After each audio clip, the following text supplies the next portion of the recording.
Hey there, welcome to the DFS Build NBA edition. I'm Kevin Roberts, joined with Taylor Smith. We're going to go over this nice 8-game main slate over at DraftKings. Yesterday was okay. A lot of us got burned by Jordan Hawkins, who got injured, and I played Vooch, who got 30 fantasy I points. also played Vooch. Basically, you had to play Kobe White at the end. Yeah, it was really fun. I mean, great game environment. I wasn't wrong about that, about stacking that game.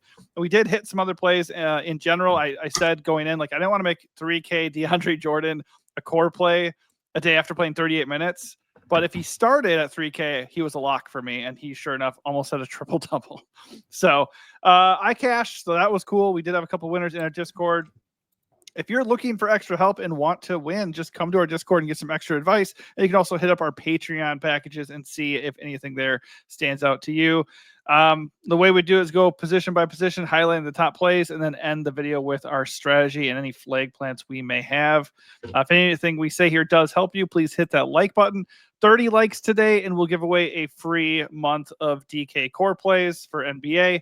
By the way, MLB is almost here, is coming up on Thursday, opening day. We're going to have a video out for that. And of course, we have our MLB package over on Patreon as well.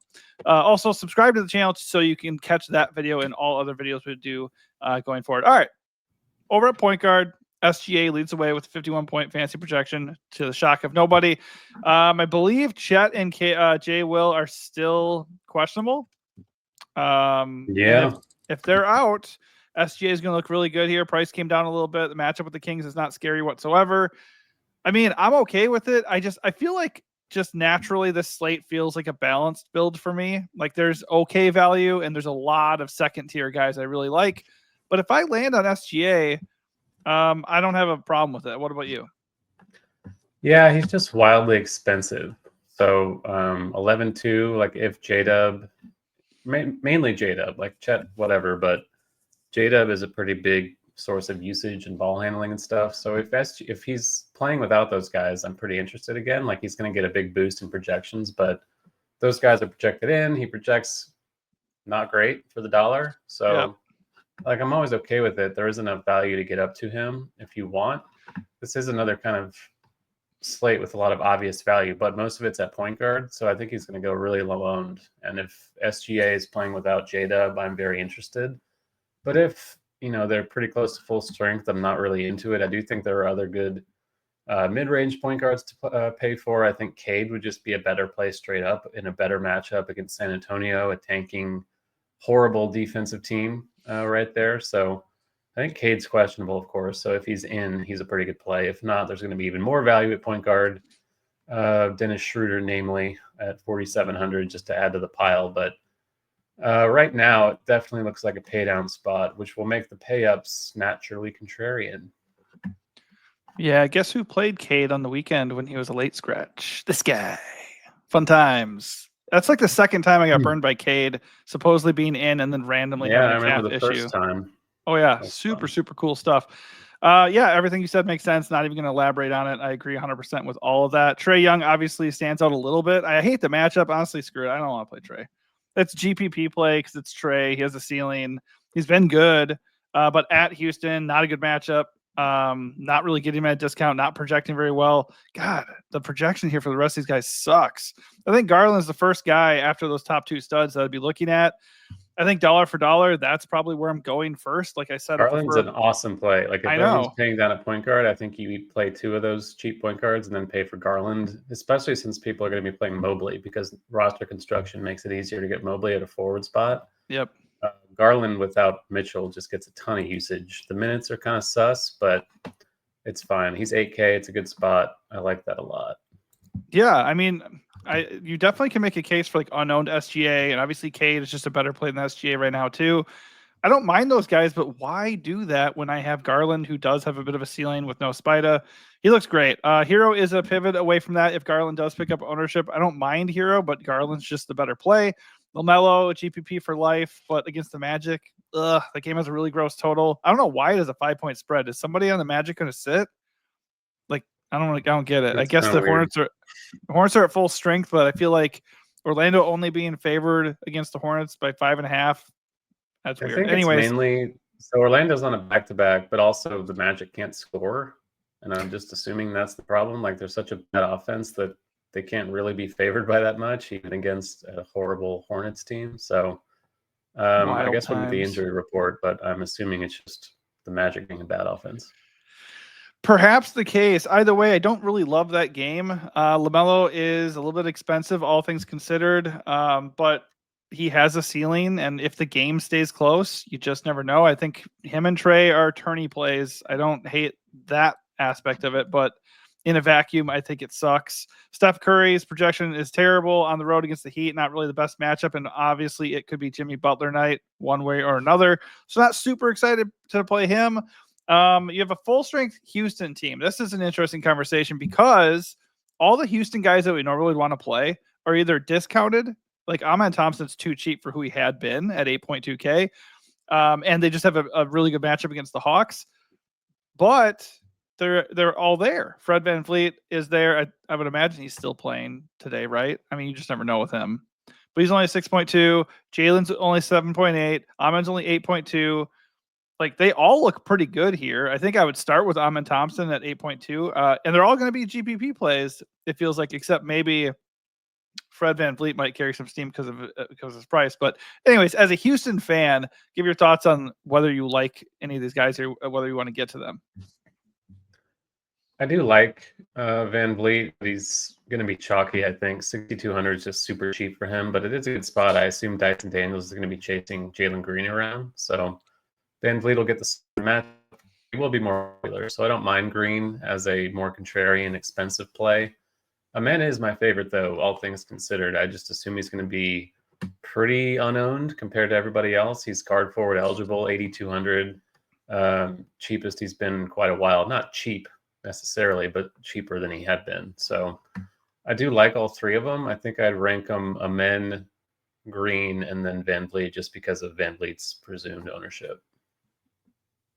Yeah, I don't have a problem with that at all.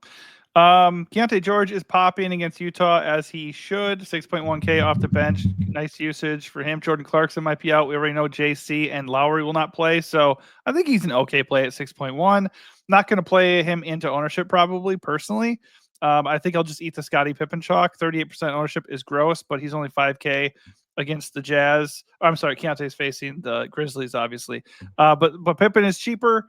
And projects almost as well. Ownership be damned. He looks like an awesome play. Pippen, you're talking about? Yeah. Yeah. Obviously a great per minute producer. They're playing Utah. They have a super high total. It's a great game environment. He's getting more expensive, but 5K flat, still not remotely expensive enough. He should probably be 6,500 or something like that. So great play. He is my favorite of the cheap chalk point guards as of now. But there are several other good options. Cameron Payne without Miles McBride and Jalen Brunson. Ty Jerome with Donovan Mitchell out to a lesser extent. Not quite as good as the other ones from a minute standpoint, but still a pretty good play who should be the lowest owned of that three. Mm-hmm. And then we'll see about Schroeder. He would be right up there with the others if we get Cade out again. And then I think Anthony Black, just because he's cheaper than the others, he's been playing more than Corey Joseph lately. I don't trust Anthony Black, but he's cheap. He's like 3,700 minutes have been up. So I don't mind that at all if we get Cole Anthony out again, which I assume we will. Yeah, I think at 3.8 you can do it for sure. Obviously the Hornets are a good spot too.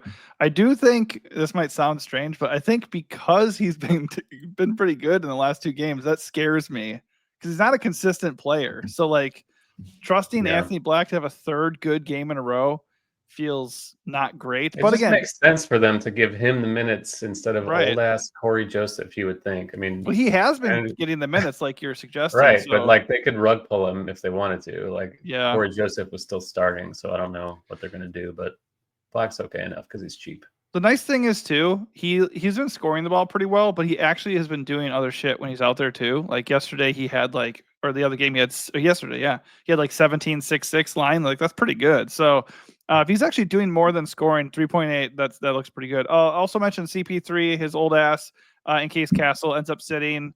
I mean, 4.7K, he's probably going to start and get a good run if that is the case.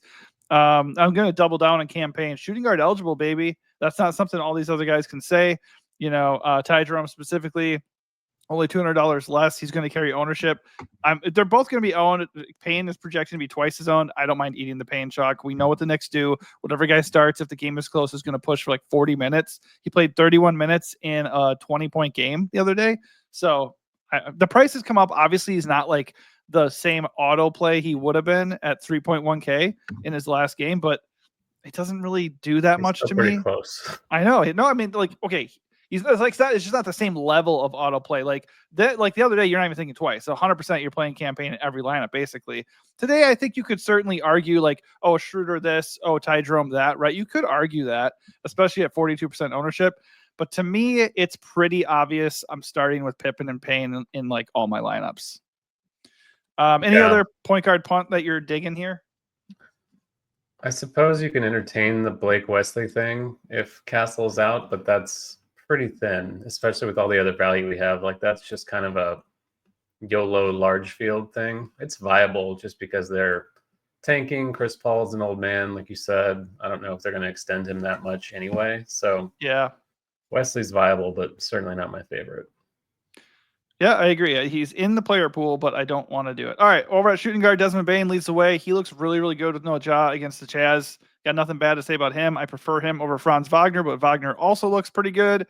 As you said, the magic of no offense, all they have is Wagner and Banchero. They know how to score, but that's pretty much it.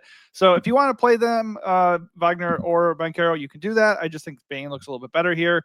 After that, Devin Vassell stands out. I like that he's small forward eligible, and Castle's probably not going to play. So he's just going to get a big boost, and his ceiling is going to be higher than we've seen. And not that long ago, he did have like a 73-point fantasy outing. So he can do that. He can explode. Obviously, Payne is eligible here. Is Schroeder shooting guard eligible too if we end up going to him? Yep, he sure is. So there is value here too. I don't really feel right now this is a spot I'm going to be spending money at. I think if I did, the highest I'd go is maybe like Shadon Sharp with no Jeremy Grant there, but don't even think I really feel the need to do that.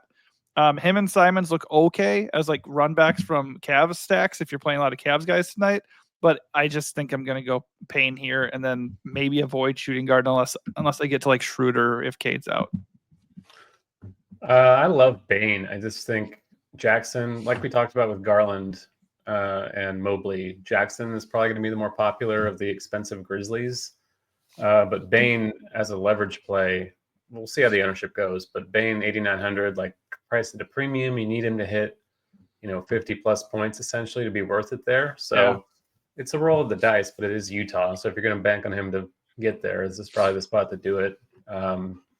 Just a great play without John Morant. I don't mind spending on him. Jalen Green, we talked about a little bit. I don't hate Dyson Daniels just because the minutes are going to be very secure for him, and he always has that massive upside thanks to his defensive stats. So much prefer Dyson to Trae Young between the Atlanta guards tonight.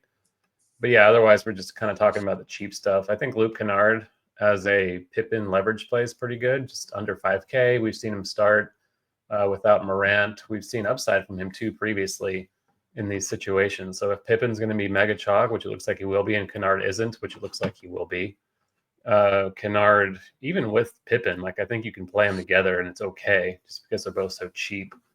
I do think that's pretty interesting on this slate. Yeah, I think that's always the case. Kennard versus Pippen there. I think like last time actually I did that and it worked out pretty well. Kennard had 30 fantasy points. I'm a little bit hesitant to do that again because it's kind of like with the Anthony Black thing. Very rarely did those things work 2 times in a row. But yeah, Kennard 4.8K, same price basically. He's just going to be an unknown version of Pippen, really. Don't have a problem with that. I don't think I'd really want to pair them together, but you like you said, you can if you get there and that's where you're at. I agree on Bane. The game log screen won't load, but Bane's been ass. He's had like a couple of good games. I think you can certainly suggest that like a matchup with Utah just negates any of that assiness narrative. This is why we talk about like don't game log watch and like don't factor in recent performance, the whole recency bias conversation, because then you get a date with the Jazz with no Ja and Bane gets like 60. So I'm with you. If I pay up, it's Bane. Otherwise, I'm starting my builds with Payne at shooting guard. I guess if Curry's out, Podziemski at 6.3, that would look pretty good. I don't mind that at all. I just think if Curry is out, it feels very much like a Jimmy Butler night returning to South Beach. Like, Is it too narrative-y, or does it just make too much sense?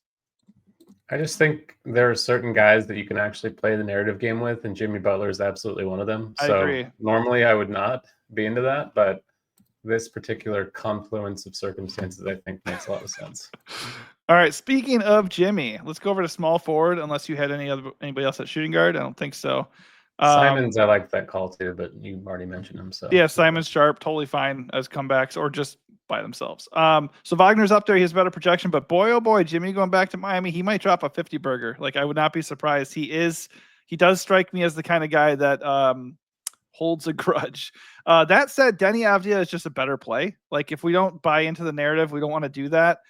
Denny looks better, $1,000 cheaper, almost the same projection. He is currently twice his own, but if Curry is out, I would expect that to flip a little bit. A lot of people are going to start buying into the narrative if they're not doing that already.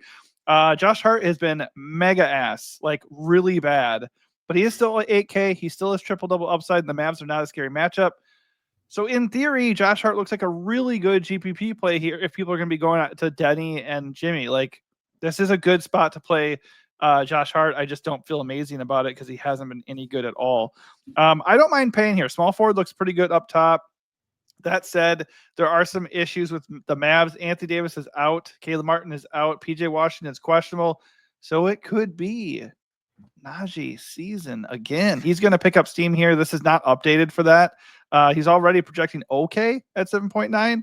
I still think Denny is the play if you're going to go in that range, but Najee also looks good. What are you thinking at small forward?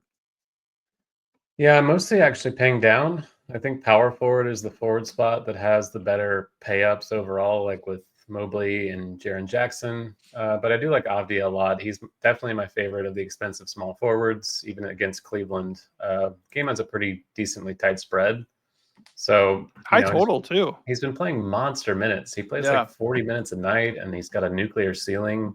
He has like 360s in his last 7 games or something like that. So he's getting expensive, but I still think he's playable at 7.7 on DK. More of a conversation. He's like 8.6 on FanDuel. Yeah, which he should be probably. I know. Like, you can argue he's too cheap. So yep, I'm okay with that. A couple other mid-range guys. I think Andrew Wiggins has been in insane form, and he also gets a revenge game. But sure does. The minutes are coming back up, as we saw 35 in the last game. He's still pretty cheap, so I don't mind that. Did he have 40 real points last game? Yeah, he did. Yeah, that's going to happen in one quarter in the last game before that. So he's been in quite a run. Is he as vindictive as Jimmy? I don't know. No. Is anyone on earth as vindictive as Jimmy? No, I feel like Andrew Wiggins might actually, bless you, he might weirdly be the exact opposite in this situation. He might recoil. He's a nice, friendly Canadian lad. I know. Butler's a vengeful, red-blooded American, I think. He sure is. Kind of paying down, like Anunoby, whatever, is okay. I never mind any of those Knicks. Bridges is the one I like the least, generally. Tari Eason, fine mid-range play. The Atlanta game, the Atlanta matchup's really good. Everyone's going to focus on the guards, or Van Vliet in particular. Don't mind Eason at 5'7", even off the bench. Otherwise, it's kind of just cheaper stuff. Keldon Johnson again, San Antonio, especially if Castle's out, he's going to get a ton of usage. Could see more minutes. I don't know what's up with the Sar Thompson's minutes. Like, he played 9 the other day. He had foul trouble. Okay. Well, I don't know what's up with that, but if he's okay from a minute standpoint, I like him a lot at 4-5 against San Antonio. Great matchup. 4 fouls, 0 shot attempts in 9 minutes. Nice work. That's not what you want. But that's what you can get with Azar. I agree, though. He does look pretty good if Cade is – well, if Cade's out and he doesn't pick up ownership, I'm definitely going to overplay him because you know what he can do. Yeah, he's just not a guy who's going to, like, take all the shots. Like we said, none in the last game. So I think he's viable either way, like, regardless of the Cade thing. Yeah, that's true. You know, Harrison Barnes, I guess, if you want to punt, is always talking about Harrison Barnes. Vince Williams is kind of picking up ownership. I think with Memphis down John Morant and Brandon Clark now, 3.5 is really cheap for him against Utah. So never feel great about it. And then Strus without Mitchell, the minute should be secure for him, and he's fine. Yeah, there's a reason Vince Williams is 3.5K. His game log is horrific. Yep. We can hope for 20 fantasy points. That's about it. Yeah, there's nothing else. Ron Hall in the second. If Cade's out, he crushed last game. So if he gets Sure a bunch did. of extra minutes and usage, that is definitely interesting at the forward spot for me at only 4.1K. All right, so power forward, Banchero leads the way. I think he's a little bit too expensive here when you look at the rest of the options here. Evan Mobley is a smash play over him. Jimmy Butler would be a smash play over him. Denny would, Jaren Jackson Jr., Bam. Like all these guys just look better by comparison. I understand Banchero has a massive ceiling, and I understand the matchup with the Hornets is really good. But I'm just going to save the money and go get these other guys who just look like better plays by comparison. I think I'm starting Evan Mobley here just because, no Spida. He just has monster usage with him out. And then I really like Denny and Jaren Jackson Jr. If any of these guys are going to end up being low owned, like there's my contrarian play, Yeah, I do think Banchero is a really good play. Wagner was the one who went off last night. It's kind of unpredictable in general. We didn't really mention Wagner, but I think he's a really good play again with guard forward. I did, but I just think I prefer Bane. Like if I'm going to pay at that up there, I'm just going to go Bane probably. Like you can, like I said, they get all the usage. It's just Wagner and Banchero. One of them is going to do well for sure, and probably both of them will do at least decently. But Banchero's fucking almost 10K now. This is crazy, Yeah, my favorite one by far is Jaren Jackson Jr. 7,800, awesome. Too cheap. No Morant, Utah, all that. Aldama at the same time, 6,400, getting up there, but he's a great per minute guy. They don't have Clark anymore, so the minutes in the front court should be a little more condensed, we'd think. So he's a pretty good play. And then, the other guys we talked about, Avdia, Andrew Wiggins, Jimmy Butler, Asar Thompson if you want to punt. There's not really a whole lot new at power forward. Evan Mobley, obviously, but just prefer Jackson for the savings, all things considered. Yeah, Jaren Jackson Jr. looks awesome. He and Denny right now are pulling all the ownership. It'll be interesting to see where that lands. Like Evan Mobley right now, not owned. Sign me up for that. Like that's crazy to me. Where are you finding yourself on the Jimmy thing? Like obviously, from an optimal perspective, we would want Curry to be out to pay 8.7 for Jimmy.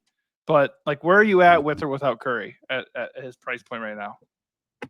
I mean, without Curry, it's a lot more easy to justify it.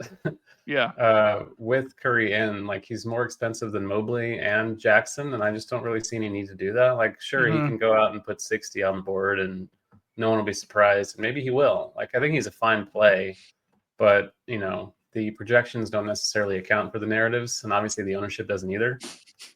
He could be higher owned than the projections indicate because they can't take into account the revenge factor. So that's true. I think he will be higher owned than that too. He probably will, but from a completely unbiased standpoint, like without the narrative, I would not be making him a priority on this slate. 100% agree for sure. All right, down here for value. The only guy I really want to touch on would be Kyle Filipowski in the event that Walker Kessler is randomly scratched, as he is one to be scratched. That's something that happens a lot. Like Lowry and JC are already out, so you could argue you could play Kyle Filipowski, but at that price, not really going to do it. If Kessler's out, though, he looks really good. Yeah, I really like Kessler if he's in. I think the matchup's a really good one for him. Utah in general is kind of an interesting team to look at tonight because we'll see how they approach it, but we like playing guys against Memphis. They play at a fast pace. We're going to be getting to Memphis in this game in general. So running it back with someone on Utah makes sense. Kessler's the one I want to do it with, assuming he's not, DMP, CD'd or whatever. I agree on Filipowski if he's starting. Other than that, Towns at the top looks great against Dallas. No AD for the Mavs, so they will once again be a shit defense. He's going to presumably abuse Kai Jones in this game. So Towns has been pretty mediocre, all things considered, but we have value. We don't have a ton to pay for aside from the mid-range stuff. So I think Towns is a really good spend. I don't mind Şengün against Okongwu. Like he's just not big enough to deal with Şengün. I think 8,900 or 9K actually is getting up there, but not going to be owned. And, there's a ceiling with him on occasion. So I don't mind paying up for him either as a contrarian option. Yeah, I can't refute any of that. I don't think I feel like Cat is really necessary for two reasons. Number one, even without Brunson, he just hasn't been that dude. Like he has not been crushing like you think he would. Obviously, the 10K for the ceiling and projection is good, but if he's going to be a little bit owned, I would rather just save 1.5 thousand, just play Evan Mobley or drop down to JJJ. some of these other guys that we already like, but can be used at power forward or center, which is really cool. Jared Allen at 6'9" is fine. Just don't really trust the minutes. And usually I would prefer like Evan Mobley to be out for me to take the Jared Allen dive. I think he's okay, but I don't really think that's a priority. I think going to somebody like Walker Kessler, especially if Jared does end up carrying some ownership, that would make sense. Let's see what else looks good here. Khalil Ware, man, 5.5K. The Warriors do give up production to big guys. So if he doesn't get run off the floor with them going small, I think he's That's solid. The thing. I'm kind of concerned. Like his minutes have been up and he projects well because he's cheap, but it's Spoelstra. He's all over the place with his minutes. And, Ware was playing in the teens until 3 games ago. He started playing upwards of 30 again. So in this particular matchup where Golden State is just a smaller team with Looney or Post, whoever playing center, maybe Draymond playing center, I'm kind of concerned that Ware might get benched to start the game. Yeah, I'm just noting the value, but yeah, I agree. It's certainly a concern for them going small. One guy I'll mention that I do kind of like, though, kind of in that same price range, is Kai Jones, because he should start here with PJ Washington and Brow both possibly out. Like Brow's definitely out. PJ Washington's questionable. They still don't have Lively or Gafford, so they don't really have anybody else besides him and Dwight Powell to run the 5. So unless they go small, I think Kai is pretty good at 5.1. Don't mind him as a value. Not a priority, but I would keep him in my player pool for sure. Any punts at center that you're digging? I think Wendell Carter's okay. We've seen a little bit of upside from him lately, which is usually not the case, but he's still cheap, not really projected to be owned. 5,200 against Charlotte. I think that's fine. Klingon, 5,400 against the Cavs, who have size, is okay. Never feel great about it. You can always play the backup game with Isaiah Stewart if you want to truly punt against San Antonio. I think Duran, similarly, a pretty good mid-range play, pretty similar to Kessler. I do prefer Kessler, but both are fine. And, Sohan, if he starts again, I guess, but who knows what they're going to do. They yank him around like crazy. So if Sohan's starting, I think he's a great play. And if he's not, he's not. That is true. Totally agree. All right. So we're going to wrap it up here with our flag plant of the day and our general strategy. Before we do, just want a reminder, hit that like button if anything we do here helps you out, and also subscribe. That helps us out quite a bit. Subscribe to the channel helps us out quite a bit, and also will alert you to future videos. All right. So Taylor, what are you doing here as far as strategy? Are you kind of forcing in one of SGA, Cat, Banchero, or Cade, or do you prefer a balanced build? And do you have one play that you like above all others? I do prefer the balance as of now. Jackson, Avdia, Desmond Bain, that kind of range, Evan Mobley, Garland. Like there's a lot in the mid-range I think is really good. Yep. I do like Cade if he's in. I don't really know if he'll be popular, but the matchup's phenomenal against San Antonio, so I'm very into that. I think I'll just flag plan Avdia. Like he's been insane. The minutes are crazy. He's great per minute. I do like the Cavs side of the game as well, so running it back with Avdia makes a lot of sense. I know he's going to be owned, but there's always the potential for news. Maybe if something comes out, lowers his ownership a little bit. So I do like that quite a bit tonight. Yeah, if you're running a lot of lineups, obviously I do not mind going over a 2% SGA. I don't think that's what the ownership's going to be, but certainly go a little bit over those guys, SGA and Cade specifically if he's in. But if I'm just doing a single entry tonight, I think I am going balanced. And if this ownership sticks, like Mobley and Garland are not owned enough, like just flat out. And it feels not fully comfortable, but a Blazers Cavs stack to close out the night looks pretty good. Like everything looks good there. Cavs have actually been playing down their competition. They don't have one of their best players, or arguably their best player, and they're on the road here. So this game could be a little bit explosive and stay close. So, all right. So hopefully it helps you out. If it does, hit the like button, subscribe to the channel. And by the way, come join us in Discord. We have over 270 members in there talking shop, sharing lineups, and talking strategy. So if you are a new player or just want some extra advice and want to talk about your lineup before you finalize things, come and join. That is free. You can also hit up our Patreon for our picks that we release closer to lock. All right. Thanks for watching and good luck.